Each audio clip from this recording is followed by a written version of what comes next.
আল্লাহ তাআলা এমন কোন রোগ দেন নাই যে রোগের কোন ঔষধ আল্লাহ তাআলা নাযিল করেন নাই। যে রোগ দিয়েছেন সেই রোগের আল্লাহ তাআলা ঔষধ দিয়েছেন। সুবহানাল্লাহ। এক নম্বর কোরআন থেকে সূরা ফাতিহা মানুষের রোগ মুক্তির কারণ। সুবহানাল্লাহ। দুই নম্বর কোরআন থেকে মধু অথবা মৌ মানুষের জন্য রোগ মুক্তির কারণ। সুবহানাল্লাহ। তিন নম্বর হাদিস শরীফ থেকে কালো সিরা রোগ মুক্তির কারণ।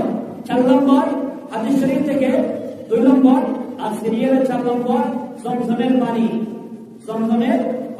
5 নম্বর সিরিয়ালে হাদিস শরীফ থেকে 3 নম্বর হচ্ছে আজওয়া খেজুর। 6 নম্বর হচ্ছে সিরিয়ালের 6 হাদিস শরীফ থেকে 4 নম্বর হচ্ছে মেথি।